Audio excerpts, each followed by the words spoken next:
Hello everyone, welcome back to my channel finding my fire. और ये रहेगा मेरा होल डे रूटीन। और 9 जैन का आज मैं उठी थी 5:15 पर। उसके बाद मैं यहाँ पर बाहर किचन में पानी पीने के लिए आ गई थी, थोड़ा सा गुनगुना पानी, क्योंकि ठंड में ठंडा पानी तो बहुत पिया ही नहीं जाता है, तो गर्म पानी और पीना ज़रूरी है। और मैं मतलब गर्मी और सर्दी गुनगुना पानी ही पीती हूँ सुबह उठने के बाद। और उसके बाद आप देखिए बाहर का व्यू, क्योंकि ठंड बढ़ गई है तो ठंड की वजह से बिल्कुल मतलब धुंध नहीं थी, बट ठंड काफ़ी थी। और मैंने काफ़ी इन्जॉय किया यहाँ पर। फिर वॉक कर रही थी मैं साथ के साथ, और जो नेचर है उससे कनेक्ट हो रही थी। ये बहुत ज़रूरी हो जाता है, क्योंकि ये मतलब लगता है कि हाँ ठंड ठंड को एंजॉय भी करना चाहिए। तो यहाँ पर वॉकिंग के साथ साथ एंजॉय चल रहा है। और बाहर का व्यू आप देख ही रहे हैं कि बिल्कुल अंधेरा है और लाइट, ठंड बहुत ज़्यादा है।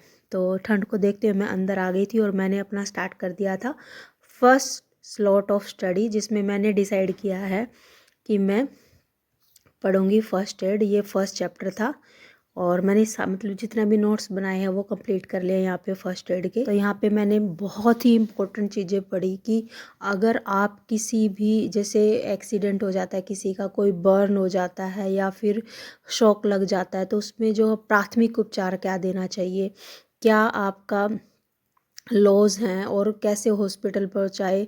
साथ ही साथ सीपीआर के बारे में पढ़ा। मतलब मुझे पहले ये लगता था कि फ़र्स्ट एड की ज़रूरत ही क्या एग्ज़ाम में पूछने की, बट ज़रूरी है। ये हर एक पर्सन को पता होना चाहिए, चाहे वो कॉम्पिटिटिव एग्ज़ाम की मतलब तैयारी कर रहा हो या नहीं कर रहा हो। जर्नल मतलब सबको इस चीज़ के बारे में अवेयर होना चाहिए, क्योंकि दुर्घटना किसी के साथ भी हो सकती है, कभी भी हो सकती है। तो अगर हमें नॉलेज होगी कि हाँ अगर कोई जल गया है तो हमें ये काम नहीं करना है, ये काम करना है, तो हम अच्छे से उस पर्सन को ट्रीट कर पाएंगे और हॉस्पिटल भी टाइम पर पहुंचा पाएंगे।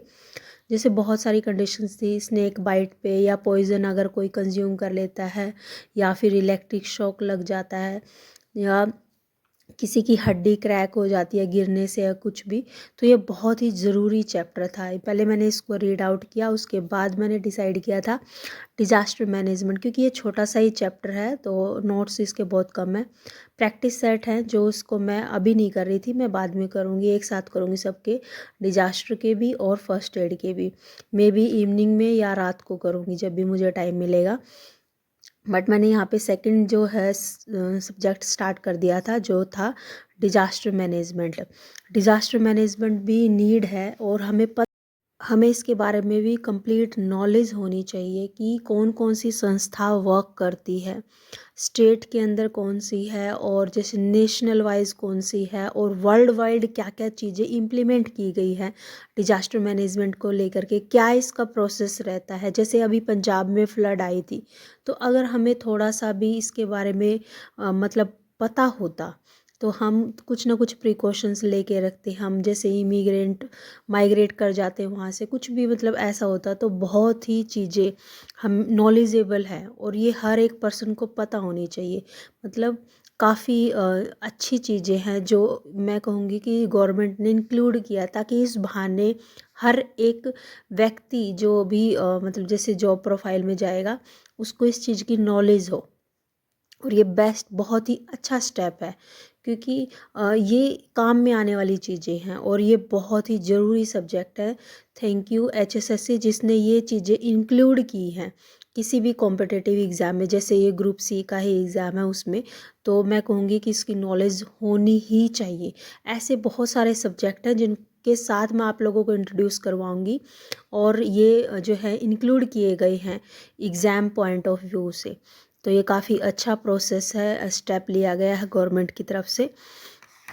और यहाँ पे मैं जो है पढ़ रही थी पहले डिज़ास्टर मैनेजमेंट होता क्या है। जैसे एनडीएमए जो टॉप मोस्ट या अपेक्स इंस्टीट्यूट है जो इसको मैनेज करता है डिज़ास्टर को, और फिर उसके बाद एसडीएमए स्टेट लेवल पे और डीडीएमए डिस्ट्रिक्ट लेवल पे, ये कब कब बनाए गए थे और कब कब जैसे हैज़र्ड्स ये सॉरी डिज़ास्टर होते हैं तो क्या क्या चीज़ें इम्प्लीमेंट करनी चाहिए। जैसे जियोलॉजिकल कौन सा है या फिर हाइड्रोलॉजिकल कौन सा है, इसके बारे में हमें कंप्लीट नॉलेज होनी चाहिए। और जो मतलब हम सबसे पहले जो प्रोसेस होता है ना इसको डिजास्टर कंट्रोल करने का, वो मिटिगेशन होता है।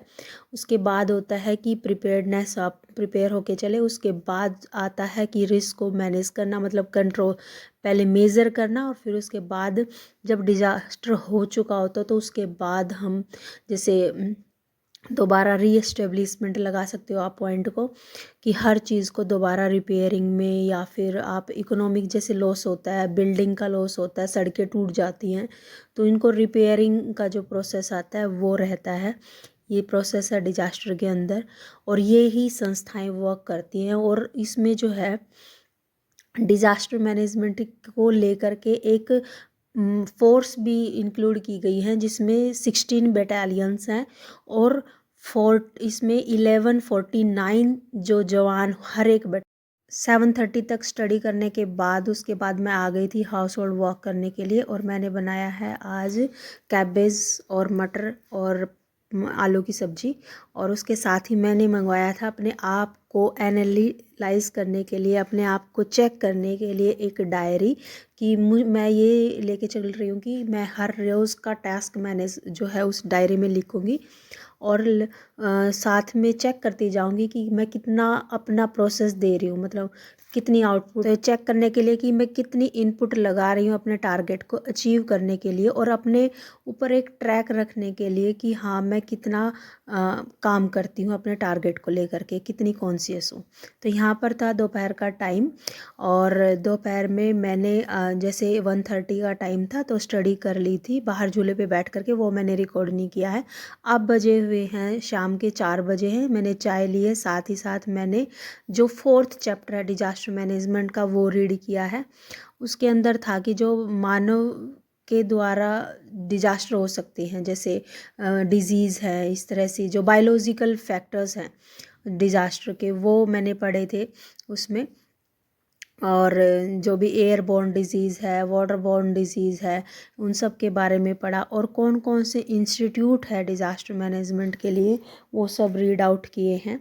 और उसके बाद मैं अब जो है अपना रात के खाने को प्रिपेयर करूँगी, और उसके बाद अगर मुझे टाइम लगेगा तो फिर मैं आगे प्रोसेस करती हूँ एमसीक्यू करने का, क्योंकि मेरा आज का टारगेट यही था कि मैं फ़र्स्ट एड करूँगी और डिज़ास्टर मैनेजमेंट के कंप्लीट करूँगी। तो 2 मेरे सब्जेक्ट आज कंप्लीट हो जाएंगे फॉर HSSC CET मेंस के लिए। जब मैं ऐसे टारगेट बनाती हूँ ना, और टारगेट बनाने के बाद वो चीज़ें अचीव हो जाती हैं, तो मुझे बहुत ही अच्छा फील होता है, और लगता है कि हाँ मैंने फुल डे अपना जो है उस अपने टारगेट को दिया है, और मैं अपना जितना भी डिसाइडेड है टास्क वो डेली कंप्लीट कर पाती हूँ। तो कॉन्फिडेंस आता है कि हाँ नेक्स्ट डे भी मेरा ऐसा ही होना चाहिए। तो अभी जैसे हाउस वाइफ है तो पता नहीं चलता कि नेक्स्ट डे कैसा होगा, हम उसको प्री प्लान कर लेते हैं, बट जब वो डे स्टार्ट होता है तभी पता चलता है कि कुछ चेंजेस हो गए हैं टाइम टेबल में। तो कोई बात नहीं, ये चलता ही रहेगा, ये पार्ट है लाइफ का, और मैं इसको एक्सेप्ट कर कर ही अपनी पढ़ाई को जारी रखती हूँ। मुझे पता है कि मेरे टाइम में चेंजेस हो सकते हैं, मैं जो भी टाइम टेबल बनाती हूँ उसमें कुछ ना कुछ चेंजेस होते रहेंगे, बट मुझे अपने लिए टाइम निकालना है, अपनी पढ़ाई के लिए टाइम निकालना है। उस चीज़ को लेकर के मैं आगे प्रोसेस करती रहती हूँ। और मैं बिल्कुल भी ये नहीं सोचती हूँ कि मैं अरे नहीं कल तो मैं पढ़ ही नहीं पाऊँगी तो आज का दिन भी वेस्ट कर दूँ, नहीं। मुझे अगर आधा घंटा मिलता है तो मैं सोचती हूँ ऐसा कि होता है मैं जब हम स्टडी 30 कर मिनट रहे उसमें होते से हैं पढ़ लूँ, as a house 10 wife, minute मैं रेस्ट अपने कर लेंगे, एक्सपीरियंस कोई बात नहीं। से बताती हूँ कि मतलब हमारी प्रायोरिटीज़ जो है चेंज होती रहती है। हम जब शादी करके आते हैं तब हमारी प्रायोरिटी कुछ और होती है, किड्स होने बच्चे होने के बाद प्रायोरिटी फिर से चेंज हो जाती है, और इस केस में फिर हम दोबारा से रिस्टार्ट करते हैं अपनी स्टडी। तो बहुत ही मतलब माइंड में ये रहता है कि हम दोबारा स्टडी तैयार कर पाएंगे या नहीं कर पाएंगे, अपने आप को टाइम को कैसे मैनेज करेंगे, क्योंकि हाउसवाइफ की लाइफ में ना प्रायोरिटी चेंज होने से उसका जो टारगेट है, उसके जो ड्रीम्स है वो डिले होते चले जाते हैं, और वो डिले होने के चक्कर में वो काफ़ी लेट हो जाती है अपने ड्रीम्स को अचीव करने के लिए। तो बी कॉन्फिडेंट, अगर आप रीस्टार्ट कर रहे हैं अपनी लाइफ में स्टडी को 7 साल बाद, 4 साल बाद, 3 साल बाद, तो फिर भी आप कंसिस्टेंट रहिए, ये ही है जो आपको टारगेट तक लेके जाएगी, क्योंकि consistency is the key to success. और आप इसी में लगे रहिए अपने कॉन्फिडेंस के साथ में कि हाँ मुझे ये अचीव करना है तो मुझे करना है, चाहे मैं कैसे भी मैनेज करूँ। और मैं कहती हूँ कि अगर आप पूरे घर को मैनेज कर सकते हैं तो ये एक काम भी आप मैनेज कर पाएंगी और बहुत ही अच्छे तरीके से मैनेज कर पाएंगी। आप सब कुछ कर सकती हैं, बस आपके अंदर ये जैसे निष्ठा होनी चाहिए कि मुझे ये काम करना है, क्योंकि आप हर काम कर सकती हैं। ये आपकी इनबिल्ट कैपेबिलिटी है हर हाउसवाइफ के अंदर। तो यहाँ पे मेरे बच्चे आ गए थे जो कि अब पार्क जाने वाले हैं, उनको ड्रेसअप करना है और पार्क के लिए रेडी करना है। उसके बाद मैं आप लोगों को दिखाऊंगी अपनी डायरी जो मैंने आज मंगवाई थी ब्लिंकिट से, कि उसको मैं कैसे मैनेज करूँगी और उसमें मैं क्या क्या लिखने वाली हूँ। यहाँ पर इनको प्रिपेयर करने के बाद मैं दिखा रही हूँ आपको डायरी। मेरा डायरी लगाने का सिर्फ एक ही मोटिव है कि मैं अपने आप को मतलब एनालाइज कर सकूं कि मैं कहाँ पर मिस्टेक कर रही हूँ, क्या क्या मेरी इम्प्रूवमेंट के फील्ड हैं, क्या क्या मेरी स्ट्रेंथ है और क्या क्या मेरी वीकनेस है। क्योंकि ये चीज़ें, इन पर एक मतलब पॉइंट होना ज़रूरी है। अगर हम इनको अगर अच्छे से मैनेज कर पाएंगे तो देखना हर चीज़ को आप मैनेज कर पाएंगे, अपने आप से आप मिल पाएंगे। हम क्योंकि हम इन चीज़ों को इग्नोर कर देते हैं, हमें पता ही नहीं होता एक्चुअल में कि हम स्ट्रेंथ क्या क्या है हमारी और क्या क्या हमारी वीकनेस है।